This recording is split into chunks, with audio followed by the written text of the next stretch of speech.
Hi everybody, Richard here with another episode of Odin's Wisdom.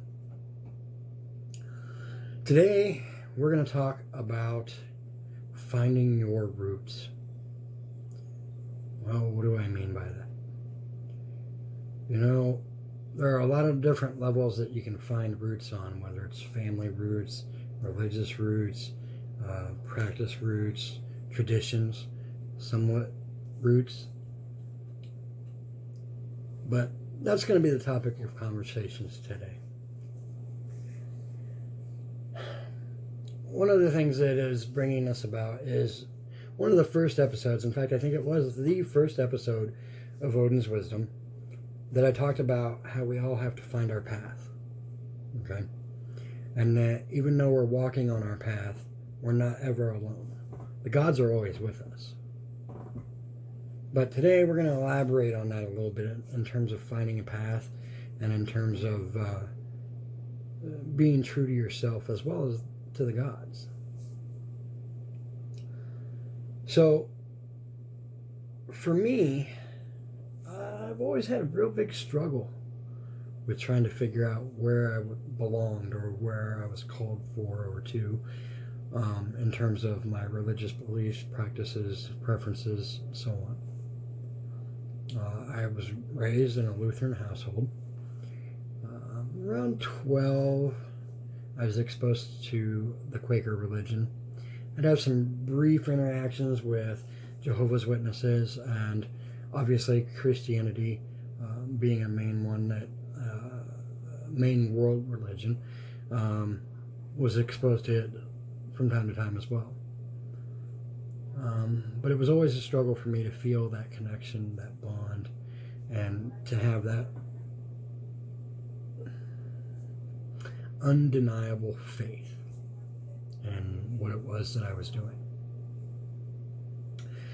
So, but like I said, I was exposed to the Quaker religion when I was 12 years old. And I'd heard of a number of religions and things like that up until that point, but never really thought about them or even considered what if, or maybe I should change, maybe I need to think about this, maybe I need to think about that, whatever the case was. But it was from that point on that I decided I needed to delve into the religious aspect of things and look at all the religions that are out there, everything I could find, everything I could get my hands on. And that's exactly what I did. I studied Quaker, I studied Jehovah's Witness, Buddhism, atheism, Satanism, Judaism, Hindu, you name it.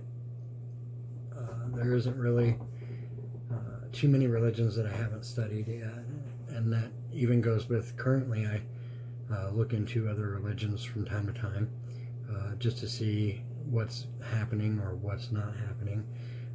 Take the Flat Earthers as an example, or Scientology, which is another religion which is relatively new as far as religions go. Scientology hasn't been around for thousands of years, but it has been around for a little bit. And like I said, it is relatively new. The whole point is that you need to know all the information in order to make an informed decision on what does and does not work for you. It's not about what I think you should do or shouldn't do. It's not about what anybody else thinks you should or should not do. Okay? You have to do what works for you, period. All right? So with that, I'm going to give you a little bit of an outline here, or a summary, if you will, of what the Quaker religion is. I'll talk a little bit about the Jehovah's Witness religion, and obviously I'll touch base on Christianity as well, since that is what I believe and feel is, in my mind, the basis for most every other religion on the planet. So Some of you might know the Quaker religion as being children of the light or friends of truth. The Quaker religion was first established or made itself known or was recorded in the mid-17th century. The foundation for the religion is that all of us hold personal beliefs, practices, but they all exhibit integrity, humanity, and community. And if you look at most other religions, in some way, shape, or form, they all have that foundation. Okay? Maybe not in the same context, whatever, but for the most part, they all have that basic foundation. Even in Norse, one of the biggest things is integrity. The next biggest thing is family. Okay? You know, so there are a couple of different sectors or sects, if you will, of the Quaker groups. One is known as the liberal group, the other being the conservative group. They have been recently involved, well, over the years, been involved in a number of lawsuits, court hearings, and proceedings that, in my opinion, makes me question their value, their morality, and their organization as a whole, and really kind of borderlines it, in my mind, of being a cult more than a religion. But that's one man's opinion. And you don't have to agree with it. You can disagree with it and tell me to take a long hike off a short pier. I'm okay with that. But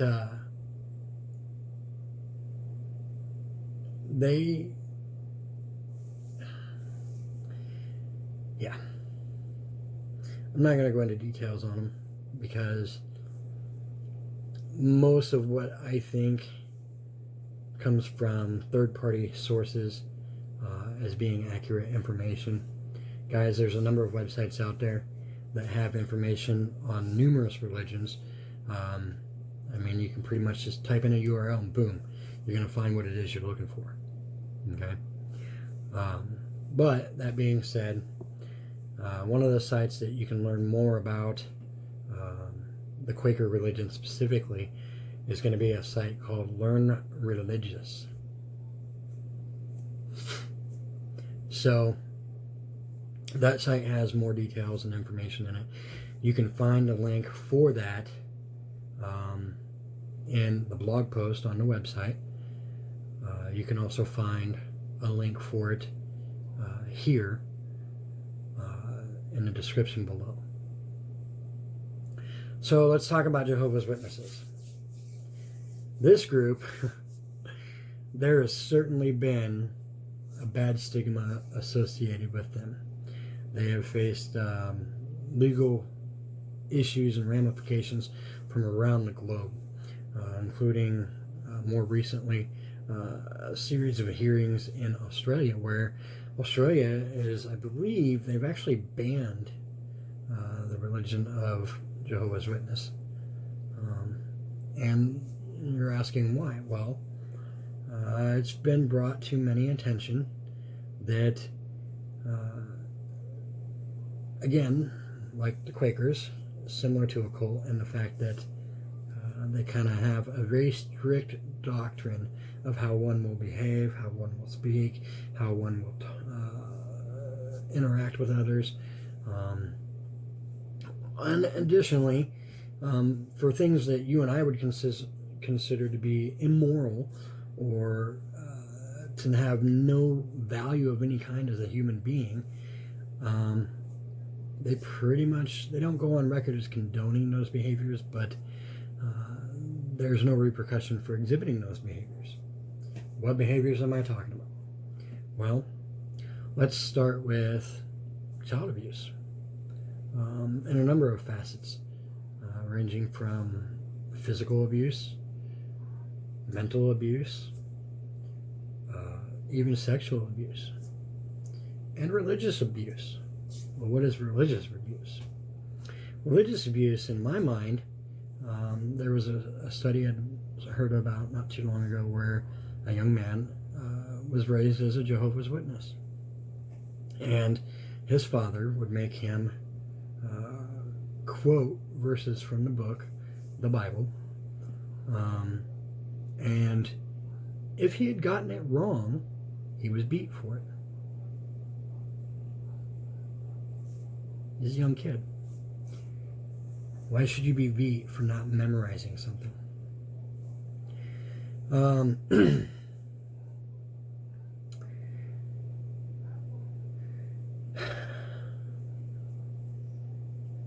It's documentation historically that proves the abuses, and as a result of that, I knew that wasn't me. That's not who I am. I'm not okay with that.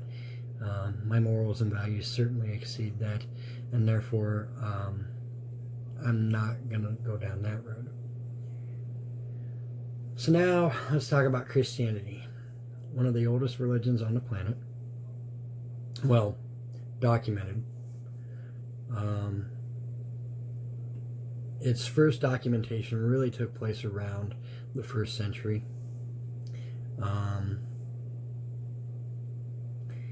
While it did have a lot that kind of intrigued me, it wasn't really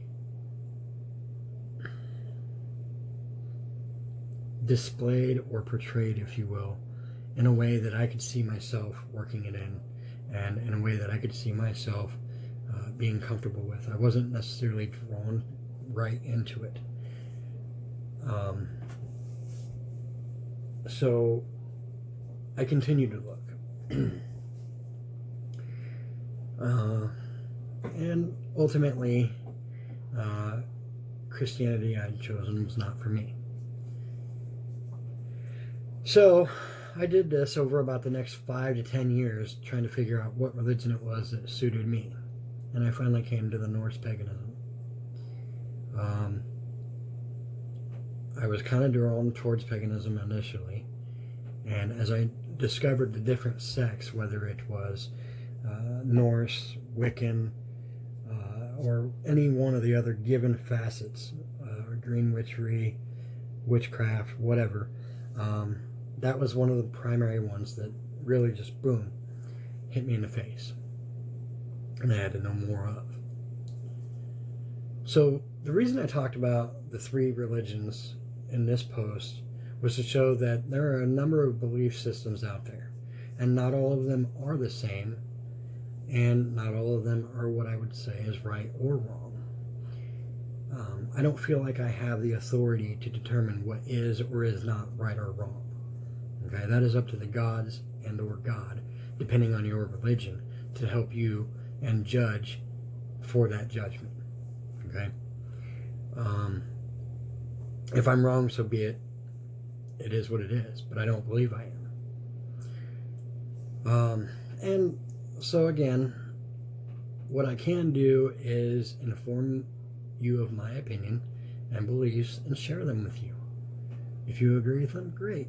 If not, okay. It's up to each of us to form our own opinions, our own beliefs, our own doctrine of behavior, habits, activities, practices, name it. It's up to each and every one of us to do so on our own. You cannot choose a religion just because your mom says so, or your sister says so, or your brother says so. You have to choose what's right for you. Okay? And I didn't really find my true religious calling until about 16 years ago. I've been practicing for 16 years. I'm now 42 years old.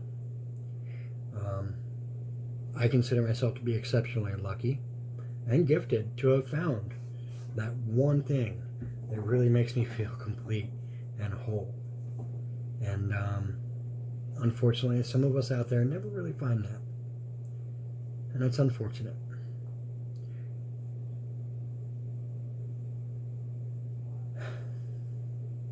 Many of us walk around here on earth for our entire lives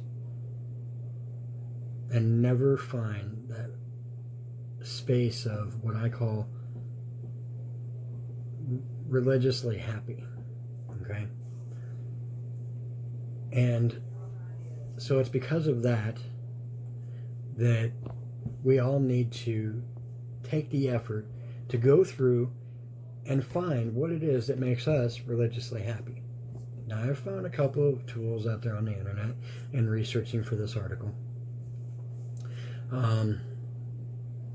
One of them is called The Countries Of. There's a link for it in the blog post. I will also include a link in the description here on the video. Okay? I believe that when you find a true religion that makes sense for you, you will know. You won't question it. You'll be drawn right into it, always seeking more knowledge and information. You'll develop a love so naturally for it that you'll find yourself developing a tendency to defend your religion to other religions or other individuals in your community. It's not only a choice, but it's a naturalistic connection. A bond, if you will. That said, I ask that you be kind to your neighbor. Don't judge them. Love them as the Norse gods have loved us and as we love each other. Don't be afraid to educate others in the ways of the Norse.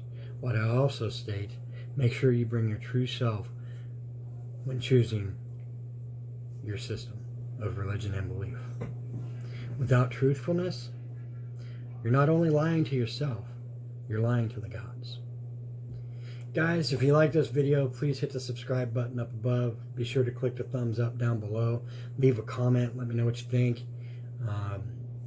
We love you. May the gods keep you and your family safe and continue to bless you. Have a fantastic day.